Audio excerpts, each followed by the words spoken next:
वक्त के साथ साथ सब कुछ बदल जाता है। नए ट्रेंड, नए आइडियाज आते हैं और वही बदलाव लोग अपने घर में भी लाते हैं। रेनोवेशन होता है तो वो पेंटिंग करवाते हैं, पर्दे, अपहोल्स्ट्री ये सब बदलते हैं, पर क्या चीज नहीं बदलती?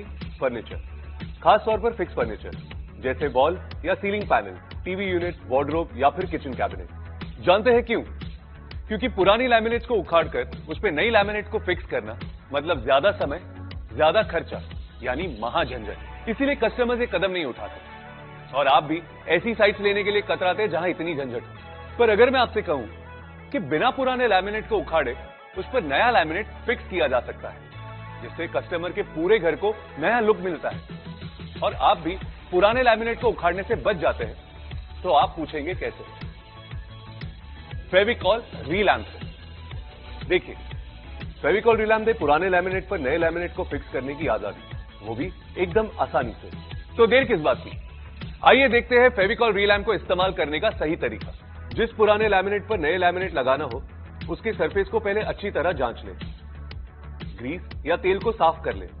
ध्यान रहे कि लैमिनेट की सतह एक समान हो, उसमें कोई बबल्स ना हो, कहीं से उखड़ा ना हो और कोई क्रैक भी ना हो।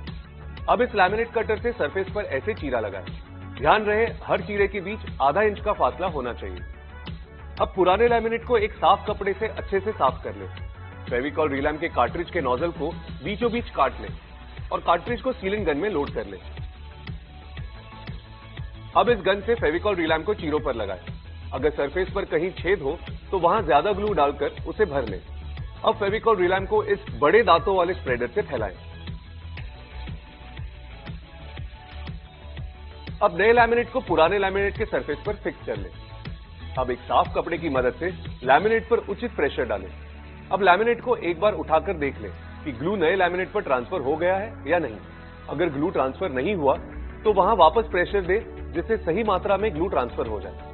अगर लैमिनेट कहीं से उठने लगे या किसी मरोड़ को कवर करने की जरूरत हो तो सिर्फ उसी जगह पर मास्किंग टेप लगाएं, ताकि इन जगहों पर भी बॉन्डिंग अच्छे से हो सके। मास्किंग टेप लगाते वक्त ध्यान रहे आपके हाथ एकदम साफ हो।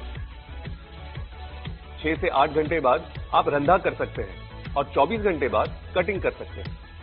तो देखा आपने, लैमिनेट चाहे कितना भी पुराना हो, हॉरिजॉन्टल हो या फिर वर्टिकल, बेफिक्री से बिना उखाड़े उस पर नया लैमिनेट फिक्स कीजिए और फेविकॉल रीलैम्प से अपने कस्टमर को नया घर दीजिए।